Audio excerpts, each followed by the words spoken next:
एक जंग के मौके से एक काफिर की बेटी जंगी कैदी बन के सहाबा के हाथ लग गई।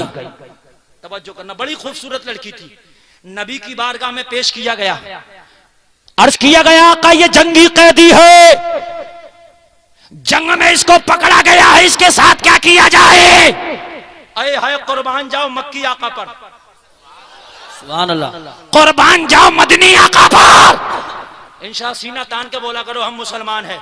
मुसलमान का ये काम नहीं कि बहनों बेटियों को बेपर्दा बाजारों में घुमाए। मुसलमान का ये काम नहीं दूसरे की बेटियों को तके। मुसलमान का ये काम है कि बेटियों की इज्जत की हिफाजत करे। बेशक मुसलमान का ये काम है कि अपनी निगाहों की हिफाजत करे। अरे तारीख उठाओ, इन बेटियों की इज्जत के खातिर तो तुमने अपनी जानों के नजराने पेश कर दिए हैं। बेशक जंगी कैदी बड़ी खूबसूरत लड़की है, नबी की बारगाह में पेश किया गया। आका इसके साथ क्या किया जाए? बड़ी खूबसूरत लड़की है, इसको जंगी कैदी बना के लाया गया है। मेरे नबी ने फरमाया कौन है? कहा जिससे हमारा मुकाबला था, हमारे दुश्मन की बेटी है। दुश्मन की? किसकी बेटी है? हमारे दुश्मन की। नबी का जवाब सुनोगे तो मचल जाओगे मुसलमानों। सुना दूं? अरे सुना दूं? का दुश्मन की बेटी है।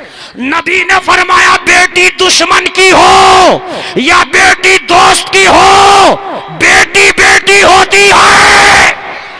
बेशक बेशक, वाह वाह वाह वाह वाह वाह। बेटी दुश्मन की हो, बेटी दोस्त की हो, बेटी बेटी, अरे बेटी बेटी होती है, उसे हमारी बारगाह में लाओ, मुकम्मल इज्जत के साथ लाओ। सुभान अल्लाह। खबरदार जो उसकी इज्जत में कोई कमी आई, मुकम्मल इज्जत के साथ लाया जाए। अकेली थी, तन्हा थी, उसका भाई उसके साथ नहीं था, उसका बाप उसके साथ नहीं था, उसका खानदानी उसके साथ नहीं था, उसका कबीला उसके साथ नहीं था। जंग में हाथ आई थी, पकड़ी गई थी, लेकिन नबी ने फरमाया मुकम्मल इज्जत के साथ हमारी बारगाह में लाया जाए।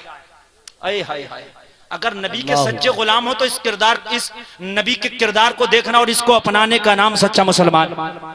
इसको फॉलो भी करना। खाली तकरीर में सुनकर बाबाई मत करके चले आना कि मौलाना गुलबम बहुत अच्छा बोल रहे हैं। मैं अच्छा नहीं बोल रहा हूं, बल्कि आपको एक इस्लाह देना चाहता हूं, एक पैगाम देना चाहता हूं। मुकम्मल इज्जत के साथ लाया जाए। जब मुकम्मल इज्जत के साथ नबी की बारगाह में लाया गया तो उसकी चादर उस वक्त उसके पास ना थी। मेरे नबी ने अपनी कमली उतारी और उसको कहा बेटी से ओढ़ लो। अये हाय, मेरा नबी दूसरे की बेटियों को अपनी काली कमली उड़ा रहा है, इज्जत दे रहा। क्या दे रहा? इज्जत। क्या दे रहा? जरा जोर से कह दो। अच्छा नींद तो नहीं आ रही है? नबी के गुलाम का यही किरदार होना चाहिए कि नहीं? या नबी के गुलाम का यह किरदार होना चाहिए कि शादियों में डांस पार्टी कर रहा? बोलो। शादियों में लड़कों को नचा रहा, लड़कियों को नचा रहा, सिनेमा घरों में जाकर फिल्में देख रहा, मैखानों में जाके शराबें पी रहा। ये नबी के गुलाम का किरदार रब्बे काबा की कसम नहीं है। नबी के गुलाम का किरदार सुनना है तो आओ तारीख हिंद। अलग मत जाओ, अपने मुल्क में रहो। अपने मुल्क में तारीख हिंद उठाओ, तारीख हिंद आपको तारीख बताएगी कि नबी के गुलामों ने कैसा रोल प्ले किया है इसी हिंदुस्तान पर। कभी मुगलिया सल्तनत होती थी, उसी मुगलिया सल्तनत में एक बादशाह था जिसका नाम था औरंगजेब। क्या नाम था? औरंगजेब। जमाना औरंगजेब को ताज्जुब की निगाह से देखता है, लेकिन मोहब्बत की निगाह से देखोगे तो औरंगजेब से ज्यादा इंसाफ परवर आपको शहंशाह ना मिलेगा।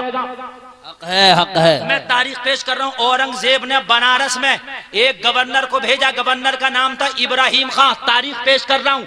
तुम्हें फिल्में बहुत याद रहती हैं, गाने बहुत याद रहते हैं, क्रिकेट की स्टोरियां बहुत याद रहती हैं। आओ मैं आज आपको आपके असलाफ की तारीख बता रहा हूँ, उसे याद करो। एक गवर्नर को भेजा, बनारस का कहा जाओ, बनारस का मामला तुम्हें सौंपता हूँ। इब्राहिम खान बनारस चला गया, लेकिन इब्राहिम खान बहुत बड़े अय्याश आदमी का नाम था, बहुत बड़े अय्याश, और ऐसे आदमी का नाम था कि जो बेटियों की इज्जत का सौदा करता था। अगर बनारस में कोई खूबसूरत लड़की होती तो अपने हरम की उसको कनीज बना लिया करता था, उसकी इज्जत के साथ खिलवाड़ किया करता था। लोगों तारीख पेश कर रहा हूँ। अल्लामा अरशदुल कादरी अपनी किताब लालाजार के अंदर बयान करते हैं, कभी अगर मौका मिले तो मुताला जरूर कर लेना, आंखों में आंसू ना आ जाए तो तब कहना। जब इब्राहिम खान को भेजा तो उसने बनारस के अंदर वो दहशत मचा दी किसी की खूबसूरत बेटी होती तो उसको अपने हरम में उठवा लेता, किसी की जवान लड़की होती तो उसको अपने हरम में उठवा लेता। उसके कारिंदों ने, उसके खबरियों ने एक रोज उसे खबर दी कि इब्राहिम का तुझे पता नहीं है, बनारस में एक पंडित है जिसका नाम है पंडित लाला काशीराम, उसकी एक बेटी है जिसका नाम है शकुंतला देवी, बड़ी खूबसूरत है, बड़ी हुस्न जमाल वाली है, तुम्हें पता नहीं? कहने लगा मुझे आज तक पता नहीं। कहा पूरे बनारस में उसके हुस्न का जवाब नहीं है। तो कहा जाओ उसकी बेटी का डोला मेरे हरम में उठा लाओ। नजरा जुमले पे जैसे ही उसके कारिंदे गए, उसके बाप पंडित से बात की, पंडित जी तुम्हारी बेटी का डोला हरम के अंदर इब्राहिम खां गवर्नर ने मंगाया है, आपका क्या ख्याल है? घबरा गया, कहा अगर ना भेजूं तो कहा जबरदस्ती उठवा लिया जाएगा, तुम्हें कठिया कोलू में पिरवा दिया जाएगा, अब बताओ क्या चाहते हो? पंडित समझदार था, पूरा बनारस पंडित की इज्जत करता था, पूरा बनारस पंडित की इज्जत करता था, पंडित को सर का ताज समझता था। पंडित सोचने लगा क्या करूं, अगर बेटी का डोला गया तो मेरे घर की इज्जत चली जाएगी, और अगर ना भेजूं तो जबरदस्ती उठवा लेगा। कहा मुझे 1 माह के लिए मोहलत दे दो, बल्कि 1 माह की भी मोहलत ना मांगी, घबरा गया, घर आया, तारीख पेश कर रहा हूं, अल्लाह की कसम ईमान ना ताज़ा हो जाए तो करना। बेटी ने देखा कि बाप का चेहरा उतरा हुआ है, शकुंतला देवी ने देखा बाप खाता नहीं, बाप पीता नहीं, बाप बात करने को तैयार नहीं, रातों में तन्हाइयों में रोता है। एक रोज शकुंतला देवी से रहा न गया, बाप के करीब आके इकलौती लाडली बेटी ने कहा मेरे बाप क्या बात है, मैं तुम्हें कई रोज से देख रही हूँ, खाना बंद कर दिया, पीना बंद कर दिया, सोना बंद कर दिया, बात करना बंद कर दिया। तो शकुंतला का बाप पंडित लाला काशीराम ने जवाब दिया, शहजादी ये मेरी बेटी, मेरे दोनों तरफ कुआं है, बाप क्या मामला है? कहा बेटी बताते हुए भी डर लगता है। कहा बाप मैं तुम्हारी इकलौती बेटी हूं, बड़ा प्यार करते हो, बताओ क्या बात है? कहा बेटी प्यार ही ने तो मुझे मार डाला है, तुम्हारा डोला इब्राहिम खान ने अपने हरम में मंगाया है, और कहा है अगर डोला खुशी से भेजो तो ठीक है, और खुशी से ना भेजो तो जबरन तुम्हारी बेटी का डोला मंगाया जाएगा, तुम्हारे पूरे खानदान को कठिया कोलू में पिलवाया जाएगा। ए बेटी तू जानती है कि पूरा बनारस हमारी इज्जत करता है, हम एक मुअज़्ज़ज़ लोगों में से हैं, अब बता क्या करूं, कशमकश के आलम में हूं। तो बेटी चालाक थी, पढ़ी लिखी थी, बेटी ने कहा बाप 1 महीने की मोहलत मांग लो बस। कितने दिन की? कहा बेटी 1 महीने में तू क्या करेगी, उसके पास फौज है, उसके पास ताकत है, उसके पास सिपाही है, वो हुकूमत का एक कारिंदा है, क्या करेगी, यहां से दिल्ली तक उसी की हुकूमत है, औरंगजेब भी उसी का आदमी है, तू क्या करेगी?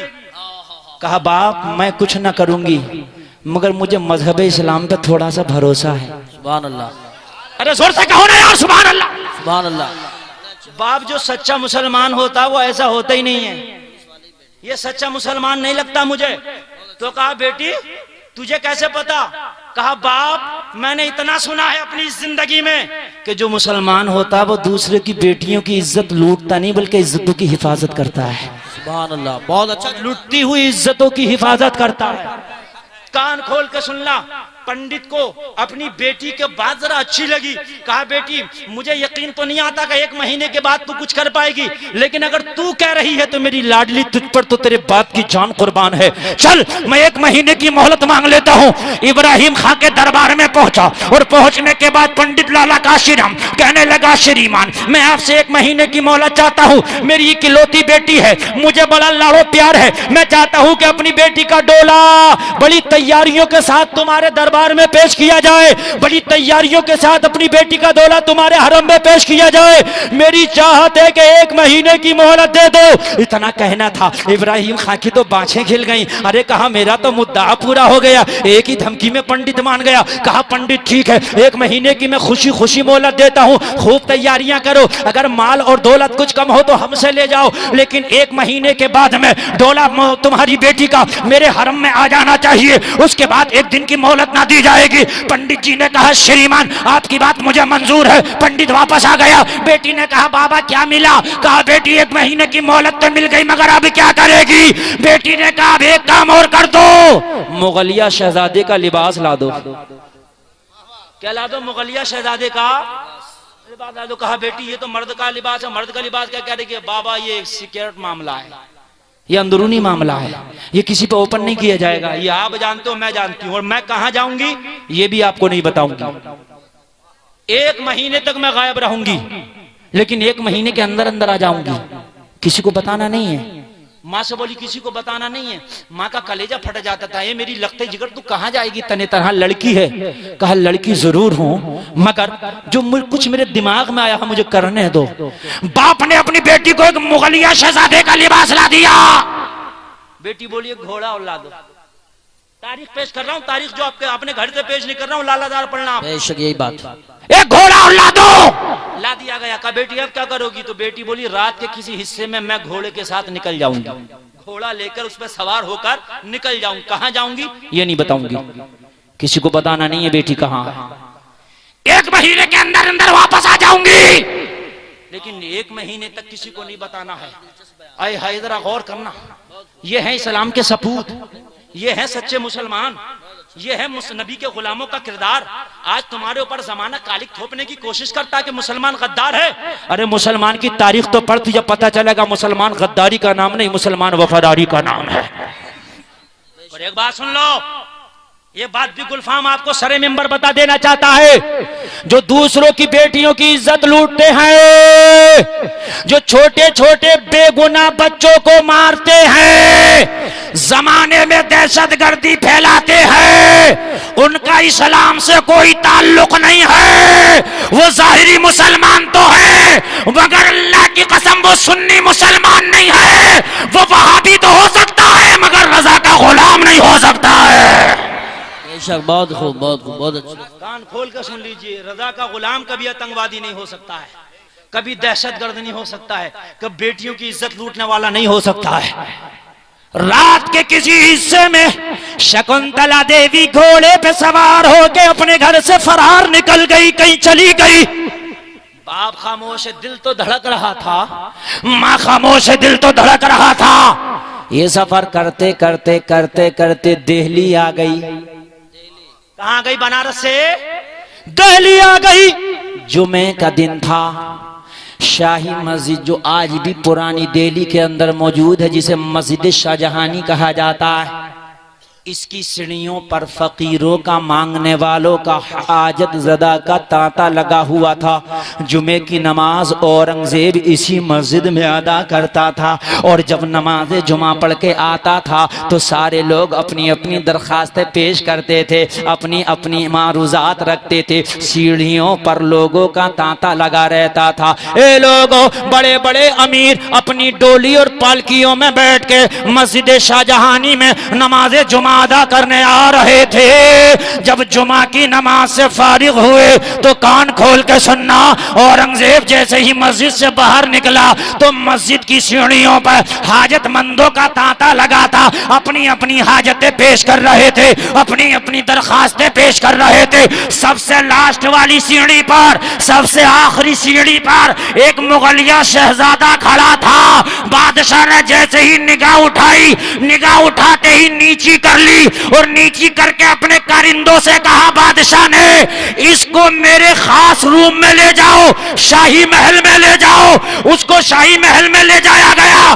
बादशाह सबसे फारिग होकर जब अपने शाही महल में आया तो ये मुगलिया शहजादा खड़ा था। बादशाह ने अपनी चादर उतारी कंधे से, और उतार कर इस मुगलिया शहजादे को दे के कहा, इस्लाम में बेटियां पर्दे में अच्छी लगती है।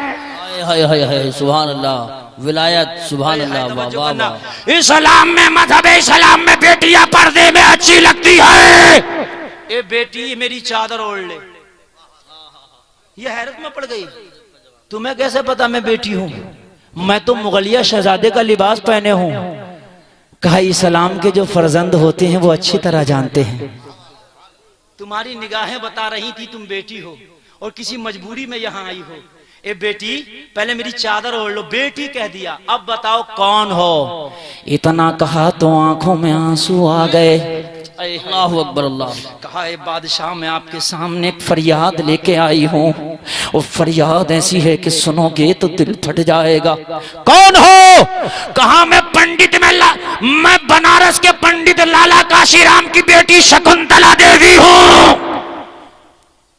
अपने घर बनारस से आई हूँ और बड़ी परेशानी में आई हूँ। औरंगजेब ने कहा बेटी बता क्या परेशानी है। कहा जो गवर्नर तुमने बनारस में भेजा है उसने दहशत मचा रखी है, आतंक फैला रखा, किसी की जवान लड़की की इज्जत बनारस में महफूज नहीं है। उसने मेरा डोला भी बुलाया था लेकिन मेरे बाप ने 1 महीने की मोहलत मांगी। मैं आपके सामने इंसाफ के लिए आई हूँ, आपके दरवाजे पे मैं इसलिए आई हूँ कि मुझे इंसाफ की भीख मिलेगी। ए शहंशाह अब तुम्हारा क्या ख्याल है, इंसाफ की भीख मिलेगी या नहीं? क्या तुमने इसलिए भेजा था कि बेटियों की इज्जत को तार तार करे? बादशाह की आंखों में आंसू आ गए। अल्लाह अकबर, जरा गौर करो, आंसू आ गए। कहा बेटी जा तू बनारस चली जा। कहां चली जा? बनारस वापस चली जा। क्या करूं मैं? कहा जब महीना पूरा हो तो डोला तैयार करके अपना डोले में बैठ के और इब्राहिम खां के हरम में अपना ढोला भेज देना। उसका दिल टूट गया। अल्लाह सोचने लगी बादशाह ने भी उसी की बात कह दी। मैं सोच रही थी मुझे इंसाफ मिलेगा लेकिन इसकी दहलीज पर भी इंसाफ ना मिला। कब डोला तो मंगा ही रहा, डोला भेज दूंगी तो उसके मन की बात हो जाएगी। काजा उसी के मन की कर दे। कहा बस चली जाओ, इतना कहना था। जब 1 महीने के अंदर शकुंतला देवी अपने घर लौटी, पंडित जी ने पूछा बेटी क्या लाई? कहा बाप अश्कों के सिवा कुछ ना ला सकी, नाकामी के सिवा कुछ ना ला सकी। क्या बात है? कहा मैं दिल्ली औरंगजेब की बारगाह में गई थी, इंसाफ मांगा था मगर उसने भी इंसाफ ना दिया। क्या मतलब? कहा मैंने कहा था इब्राहिम खां की शिकायत की तो बादशाह ने कह दिया कि जाओ अपना डोला भिजवा दो। कहा बेटी मैं तो कह ही रहा था, तू क्या कर सकती है तने तनहा, पूरा मामला उसी का है। लेकिन कहा शकुंतला देवी ने बाप अब डोला जाएगा, अब डोला जाएगा, तैयारियां शुरू कर दो। कहा बेटी ये क्या कह रही हो, इज्जत का मामला है। का इज्जत का मामला तो है मगर बादशाह ने मुझे बेटी कहा था कि बेटी डोला भेज देना। मुझे उम्मीद है बादशाह कुछ रखे या ना रखे मगर बेटी का भरम जरूर रखेगा। सुभान नारे तकबीर, नारे रिसालत, नारे गौसियत, मसलके आला हजरत उलमा अहले सुन्नत, सरजमीन करमपुर चौधरी। सुभान अल्लाह, बहुत खूब। तो कहा बेटी, बेटी कहने से क्या हो गया? बेटी कह दिया। कहा सुनो बाप, मुसलमान अगर किसी को बेटी कह देता है तो उसकी इज्जत का भरम जरूर रखता है और सच्चा मुसलमान वही है जो बेटियों की इज्जत की हिफाजत करता है। अब मैंने उसी के ऊपर छोड़ा, मेरा डोला तैयार कर दो। जब 1 महीना मुकम्मल हो गया शकुंतला देवी का डोला तैयार कर दिया गया। शकुंतला देवी का डोला तैयार करके डोले में बिठा दिया गया। आज इब्राहिम खां के हरम में नाच गाने हो रहे थे, शराबों के जाम चल रहे थे, बड़ी खुशी का मौका था। इब्राहिम खां झूम रहा था, आज उस लड़की का डोला मेरे हरम में आने वाला है जो बनारस की सबसे खूबसूरत लड़की है, सबसे हैंडसम लड़की है, सबसे लाजवाब लड़की है। अशरफियां गरीबों में लुटाई जा रही थी, माल गरीबों में लुटाया जा रहा था। शकुंतला देवी के डोले के लम्हे लम्हे की खबर इब्राहिम खां को दी जा रही थी। किसी ने खबर दी शकुंतला देवी का डोला उसके घर से निकल चुका है, किसी ने खबर दी शकुंतला देवी का डोला बाजारों से गुजर रहा है, किसी ने खबर दी शकुंतला देवी का डोला तेरे हरम के करीब आ गया है, किसी ने खबर दी शकुंतला देवी का डोला तुम्हारे हरम में दाखिल होने वाला है। आज इब्राहिम खां बड़ा खुश था। फकीरों को गरीबों को अशरफियां लुटाई जा रही थी, अशरफियां लुटाई जा रही थी। क्या देखा इब्राहिम खां के हरम में, इब्राहिम खां के सामने, इब्राहिम खां के पास में एक गरीब फकीर फटा हुआ लिबास हाथ में प्याला लेकर बोला इब्राहिम खां आज बड़ी खुशी का दिन है, हमें कुछ ना दोगे क्या? अल्लाहु अकबर, अल्लाहु अकबर। इब्राहिम खां कहने लगा कैसा बदतमीज फकीर है, अरे गरीबों को बाहर मेरे करिंदे बांट रहे हैं, यहाँ क्या करने आया? ये शाही महल है, यहाँ डोला आने वाला है हमारी पसंदीदा लड़की का, तेरी हिम्मत कैसे हुई? तो ये फकीर भी बड़ा जिद्दी था, कहने लगा आज खुशी का दिन है तो तुम्हारे हाथों से लेंगे, तुम्हारे हाथों से। कब बेवकूफ, जान की परवाह नहीं है? कहा जान की परवाह होती तो है आते क्यों? इब्राहिम खान ने कहा धक्के मार के बाहर निकालो। फकीर ने कहा खबरदार कोई हमारे करीब मत आना, आज इसके हाथों से लेंगे। सब देख रहे थे ये कैसा जिद्दी फकीर है, कैसा जिद्दी फकीर है, जाता नहीं और डरता भी नहीं। वाह वाह, जाता भी नहीं डरता भी नहीं। इब्राहिम खान शराब पी के मस्त था। अरे कहा इसे हरम से बाहर फेंक दो। फकीर बोला खबरदार हाथ मत लगाना। करिंदों ने हाथ नहीं लगाया। इब्राहिम खान आगे बढ़ा, एक ऐसा लात मारा, एक अपने पैर से ऐसा फाइट मारा कि फकीर पीछे हट गया। जैसे ही फाइट मारा अपने पैर से धक्का दिया, जाता क्यों नहीं वरना तेरी खाल नुचवा लूंगा, इतना कहना था। फकीर ने जवाब दिया तू तो कब नुचवाएगा, हम अभी नुचवाने वाले हैं। अपना लिबास फकीर ने उतारा तो क्या देखा, सामने फकीर नहीं औरंगजेब खड़ा है। नारे तकबीर, नारे रिसालत, नारे गौसियत, मसलके आला हजरत मुफ्ती गुलफाम रजा साहब किबला, सरजमीन करमपुर चौधरी। जरा जोर से बोलो ना यार, सुभान अल्लाह। अरे तू तो कब नुचवाएगा, हमारे यहाँ देर नहीं की जाती है। हमारे यहाँ इस्लाम का कलम देर से नहीं चलता। हमारे यहाँ इंसाफ का कलम देर नहीं लगाता। हमारे इंसाफ का कलम नगद चलता है, नगद। बोलो ना यार सुभान अल्लाह। औरंगजेब, औरंगजेब, अल्लाह की कसम जब औरंगजेब को देखा, वो औरंगजेब है कि जिसका नाम सुनते ही बड़े बड़े शहंशाहों के कदम लरजने लगते थे। ये वो औरंगजेब है अल्लाह की कसम जिसके इंसाफ की आज भी दुनिया मिसालें देती है। उस औरंगजेब ने जब लिबास उतारा तो इब्राहिम खान के होश उड़ गए, होश। जमीन पैरों के नीचे से सरक गई। अरे औरंगजेब को किसने बताया, औरंगजेब कैसे आ गया? हाय हाय, आज तो मेरी खैर नहीं है। हाथ जोड़ के बोला महाराज कृपा कर दो। औरंगजेब ने कहा कृपा ऐसे नहीं होगी। कहा शकुंतला कहाँ है, बुलाया जाए। अल्लाह अकबर, सुभान अल्लाह बोल दो ना यार। शकुंतला को बुलाया जाए। अल्लाह अल्लाह अल्लाह, बहुत खूब, बहुत अच्छा बयान। कहा पंडित लाला काशीराम को बुलाया जाए। पंडित लाला काशीराम को बुलाया गया, डर रहा था। कहा पंडित डरने की जरूरत नहीं है। अरे सच्चा मुसलमान होता है, किसी की भी बेटी हो, बेटी बेटी होती है। बेशक बेशक। मैंने यहाँ इज्जत लूटने नहीं भेजा था, इसे इज्जतों की हिफाजत करने भेजा था। शकुंतला देवी ये तेरा मुजरिम है। अब बता बेटी इसके साथ क्या किया जाए। तवज्जो है। शकुंतला देवी बोली एक बाप बेहतर जानता है कि अपनी बेटी के मुजरिम के साथ क्या किया जाए। इंसाफ देखो औरंगजेब का इंसाफ। औरंगजेब ने कहा इब्राहिम खान तुम्हारी खबर जैसे ही मिली है, एक रात के लिए भी नहीं सोए हैं। इसी दिन का तो हम इंतजार कर रहे थे। पंडित शकुंतला देवी भी खड़ी है, पंडित भी खड़ा है। उसी आलम में बादशाह ने कहा इसकी सजा हम तजवीज करेंगे। 2 हाथियों को बुलाया जाए। तारीख गवाह है 2 हाथियों को बुलाया गया और हाथियों को बुलाने के बाद में बादशाह ने कहा इसकी दोनों टांगों में, दोनों पैरों में रस्सी बांध दी जाए।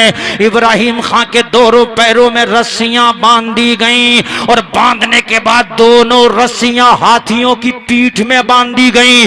और बांधने के बाद हाथियों के लिए हुक्म दिया बादशाह ने, एक हाथी को इधर दौड़ाया जाए, दूसरे हाथी को उधर दौड़ाया जाए। जब दोनों हाथियों को एक दूसरे के मुखालिफ दौड़ाया गया तो इब्राहिम खान बीच में से चिढ़ के 2 टुकड़े हो गया।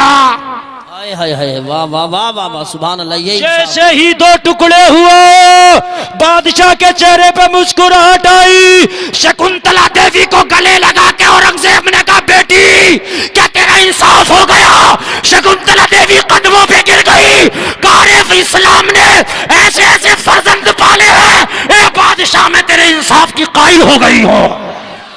नारे तकबीर, नारे रिसालत, नारे गौसियत, मसलके आला हजरत उलमाए अहले सुन्नत, सरजमीन करमपुर चौधरी। हे बादशाह मैं तेरे इंसाफ की कायल हो गई हूँ।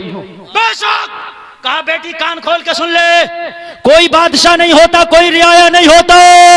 हमारे यहाँ सबको एक ही नजर से देखा जाता है। अब मुझे इजाजत दे, दिल्ली से निकले कई दिन हो गए हैं, दिल्ली का काम भी मेरे ऊपर अधूरा पड़ा होगा। पंडित ने रिक्वेस्ट की, गुजारिश की, महाराज मेरे मेहमान बन जाएं, ज्यादा नहीं तो एक दिन के लिए मेहमान बन जाएं, बड़ी खुशी होगी। पंडित बादशाह को अपने घर ले गया, शकुंतला देवी घर ले गई। पंडित ने कहा बताइए क्या खाएंगे, क्या भोजन तैयार किया जाए। बादशाह ने कहा शकुंतला देवी एक प्याला पानी पिला दे। जिस दिन से तूने मुझसे दिल्ली में शिकायत की थी, अल्लाह की कसम उसी दिन से मैंने पानी नहीं पिया है कि पानी जब भी पीऊंगा जब शकुंतला देवी का इंसाफ हो जाएगा।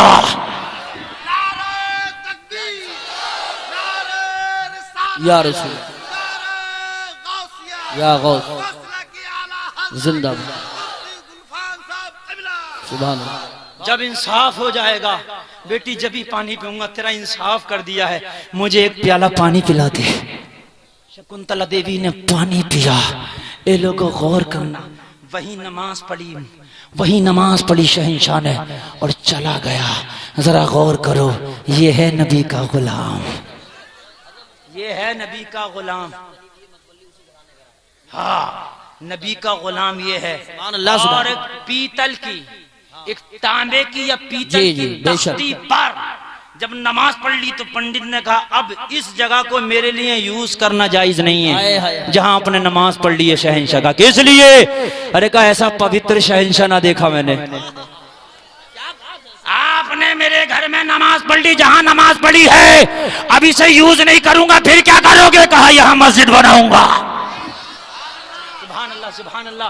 कहा अगर तू मस्जिद बनाएगा तो शहंशाह ने तांबे के या पीतल की तख्ती पर एक कतबा लिखा और लिख के दे दिया कि आज के बाद इस मस्जिद का मुतवल्ली भी तू ही रहेगा।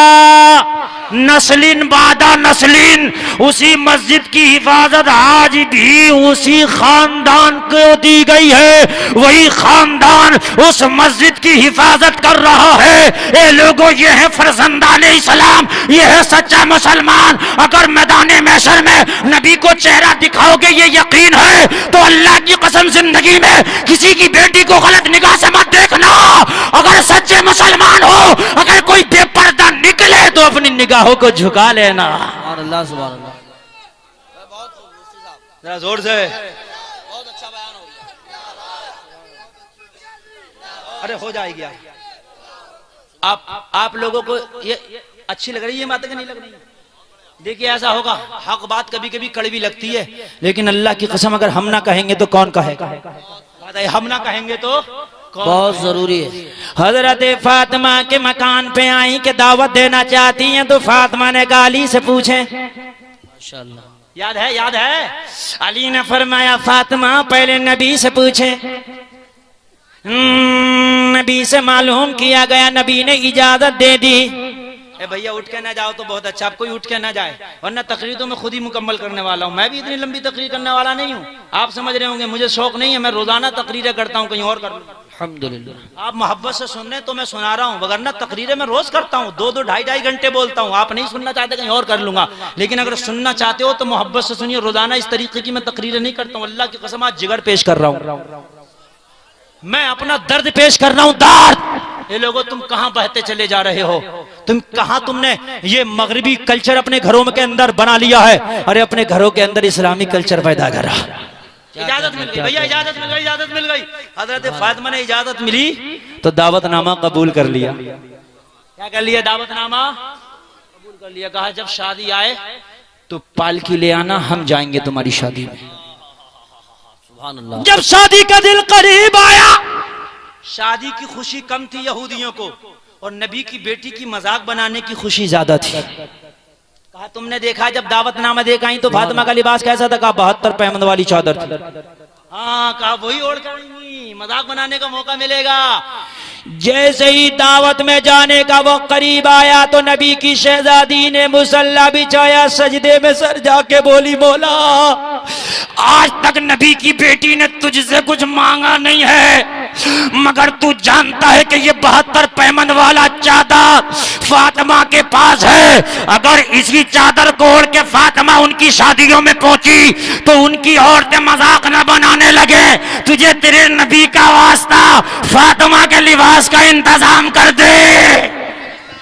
हाय हाय हाय, सुभान अल्लाह, सुभान। फातिमा के लिबास का इंतजाम कर दे मौला, ताकि तेरे नबी का मजाक न बने। फातिमा का मजाक तेरे नबी का मजाक है, तेरे नबी का मजाक मजहब इस्लाम का मजाक है। रो रो के फातिमा दुआ करती थी, रब की रहमत को जोश आया, कहा जिब्रील जाओ मेरी फातिमा के लिए जन्नत से जोड़ा ले जाओ।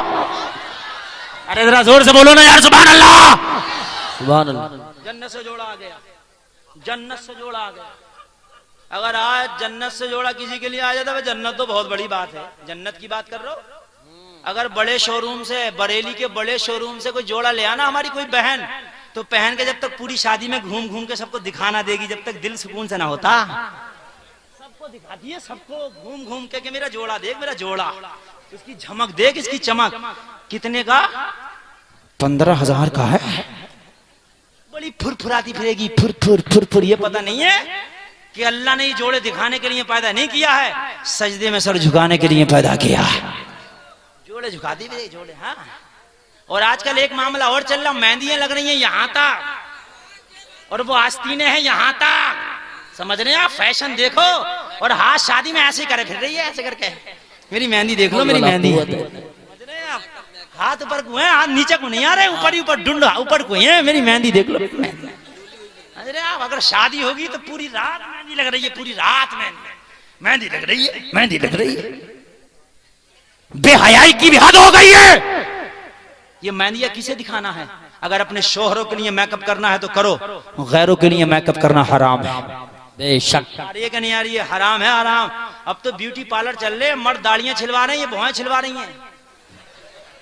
आईब्रो बन रही है कि नहीं बन रही है? ये कम थोड़ी है। मर्दों ने कहा औरतों तो हम तुमसे कम थोड़ी हैं, तुम्हारे दाढ़ी नहीं तो हमारे भी नहीं।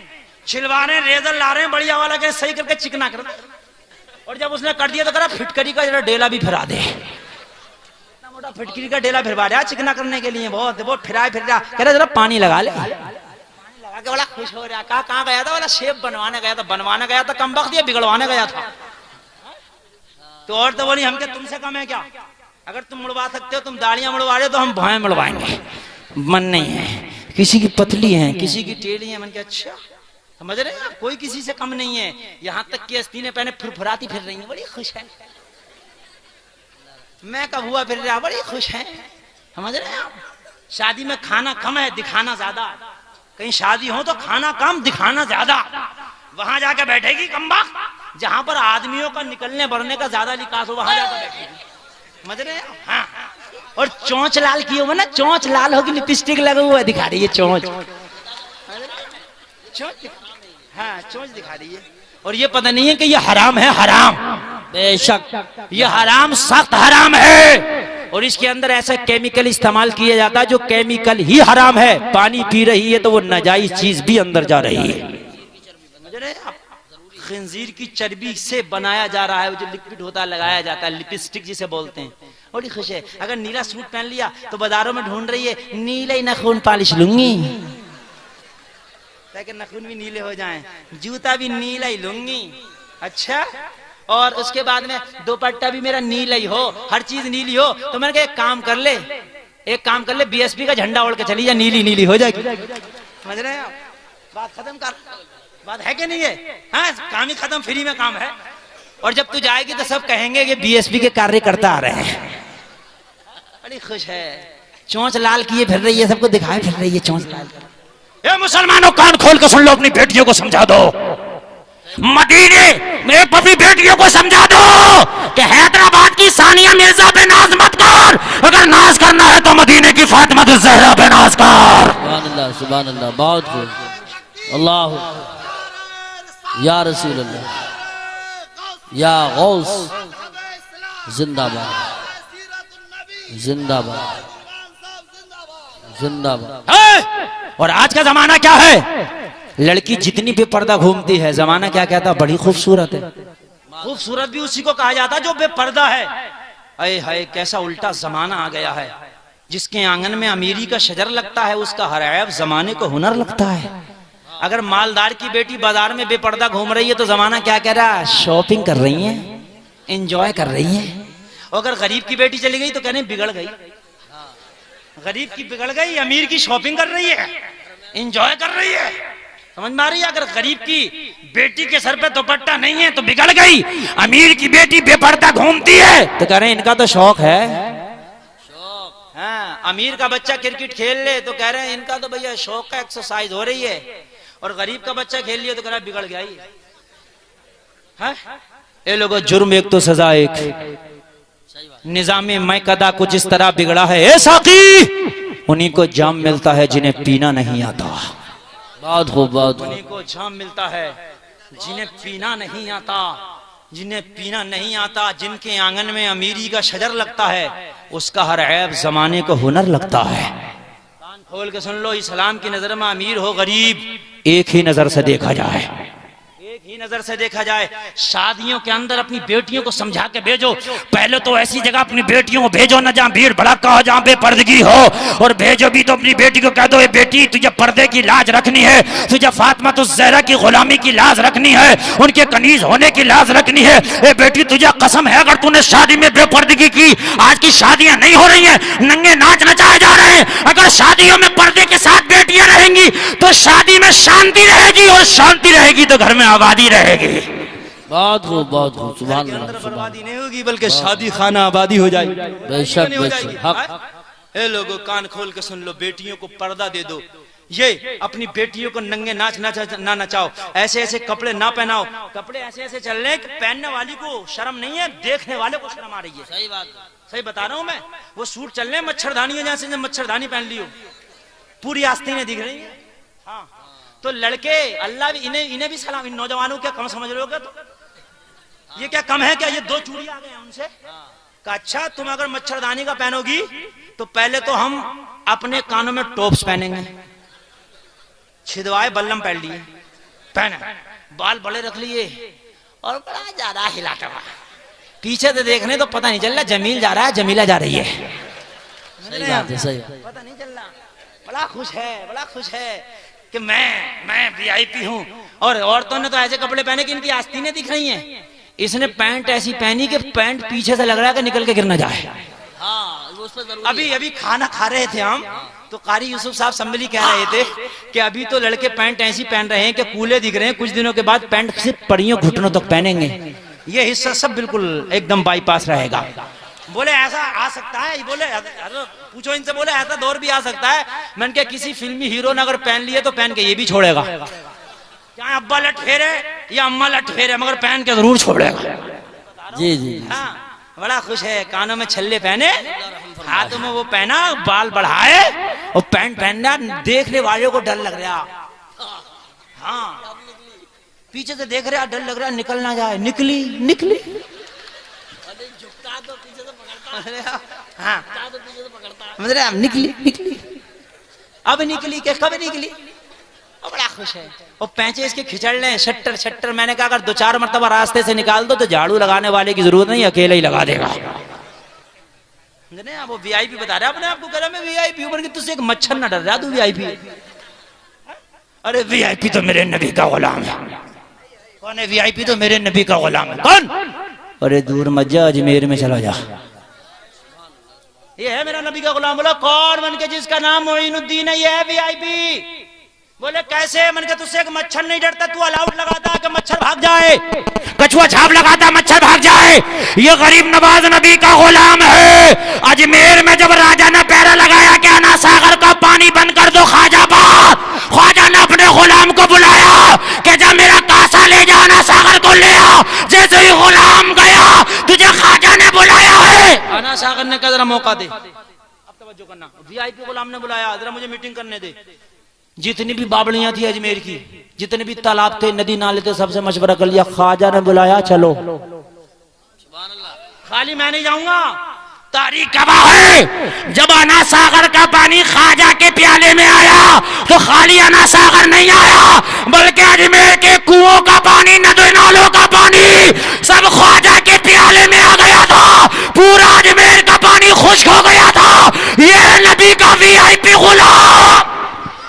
सुभान अल्लाह, जिंदाबाद, वाह वाह वाह वाह वाह वाह वाह, बहुत खूब। अगर आज एक नल का पानी तो बहुत दूर की बात है, अगर एक आध बाल्टी पानी भी आ जाना तो करामत के मारे ढेर लगा देगा। हैं? उल्टी सीधी करामत बयान कर रहे हैं। कुछ तो ये कह रहे हैं कि हमारे मियां ने तो पानी से गाड़ी चला दी। समझ रहे आप? मैंने कहा भाई मियां ने भी सोचा कि पानी की करामतें बहुत है, लाओ मैं भी पानी की दिखाऊं। मैंने कहा मियां को पानी से चलाने की क्या जरूरत थी, फूंक से चला देते। बात है कि नहीं है? पानी से चला दी गाड़ी हमारे मियां ने। मैंने कहा ठीक है भैया, तुम्हारे मियां ने पानी से चला ली है तो चलने दो। मैंने कहा सब चीज पानी पानी है यहाँ तो, कुछ हो तो। अरे कान खोल के सुन लो, एक बात बता रहा हूं मैं आपको, ये वीआईपी गुलाम नहीं है, वीआईपी गुलाम नबी का वो था। अल्लाह की कसम अजमेर का सारा पानी कासे में आ गया। अरे आ गया क्या नहीं आ गया? हाँ, बहुत ऐसे ढकोसलेबाज पीरों के चक्कर में मत पड़िए। बहुत ढकोसलेबाज पीर भी चल रहे हैं, करामतें भी दिखा रहे हैं और उनके मुरीद बयान भी कर रहे हैं करामतें कि हमारा पीर ऐसा। मैंने कहा कैसा है? अरे बोला हमारे पीर की एक करामत बताओ। मैंने कहा बताओ। बोले मौलाना हमारा पीर ऐसा, बैठा हिंदुस्तान में रहता, नमाज मदीने में पढ़ता। अच्छा, बोले कभी दिखता ही नहीं जाता हुआ। मैंने कहा दिखेगा जब पढ़े, जब पढ़ता नहीं तो जाएगा कहां से? समझ रहे हैं आप? एक पीर मिल गया, मैंने देखा ना तो हाथ में 10वीं अंगूठी में, झूठ नहीं बोल रहा, तुम खुद देख लेना, यकीन ना आए तो मैं तुम्हें दिखा दूंगा। तो मैंने कहा ये मियाँ ये अंगूठियां कैसी हैं? तो पहले बताओ हे मौलाना हमसे बात मत करे। मैंने कहा क्यों? बोला हमारा रास्ता और है, तुम्हारा और है। तो मैंने कहा ये तो अपने आप को ऐसा समझ रहा है जैसे ये रोड डाले ना, 4 लाइन रोड निकले तो ये बरेली को छेड़ के बाईपास निकाल दिया कि नहीं निकाल दिया? तो बरेली जाने वाला क्या भाई तुम्हारा रास्ता और है, हमारा और है, तुम बाईपास से जाओ। मैंने कहा कोई बाईपास निकल गया क्या? बोला मौलाना अंगूठी को बुरा मत कहिए, जलाल में आ जाऊंगा। मैंने कहा फिर? बोला ये अंगूठी अजमेर की है, ये कलियर की है, ये देवा की है, ये लेवा की है, सब अंगूठी गिना दी। तो मैंने कहा फिर मैं क्या करूं? बोला है अजमेर की अंगूठी को बुरा कर दिया। तो मैंने कहा आला हजरत ने नाजायज लिखा। बोला हम नहीं मानते आला हजरत की बात को, अजमेर की अंगूठी है। तो मैंने कहा सुन, कोई हाजी हज को जाए और मक्का शरीफ से टीवी खरीद के लाए। अरे मक्का शरीफ में टीवी नहीं मिलेगी क्या? शहर में मिलेगी, एलसीडी मिलेगी। और हज करके आके चौराहे पे हुक्का भर के बैठे और टीवी चलाए। खानदान वाले लोग के, महल्ले वाले, गांव वाले, हाजी जी क्या कर रहे हो? अभी तो तुम हज करके आओ, फिल्म देख रहे हो? गए चुप जा, मक्के शरीफ की टीवी है। ये बात है कि नहीं है? चुप जा, मक्के की टीवी है। तो मैंने कहा जायज हो जाएगी? बोले ना जायज तो ना होगी। तो मैंने कहा कमबख्त, जब मक्के की टीवी नाजायज हो सकती, नहीं हो सकती, जायज नहीं हो सकती, तो ये एक से ज्यादा अजमेर की अंगूठी भी नाजायज है। अजमेर की हो या बगदाद की हो, जो चीज नाजायज है, चाहे मक्का से लाओ, मदीना से लाओ, अजमेर से लाओ, कलियर से लाओ, कहीं से भी लाओ, नाजायज है तो नाजायज है। है कि नहीं है? ऐसे ढकोसलेबाज पीरों के चक्कर में मत पड़ना। अगर अच्छा पीर न मिले तो मैं बता रहा हूं अपने घर चले जाना।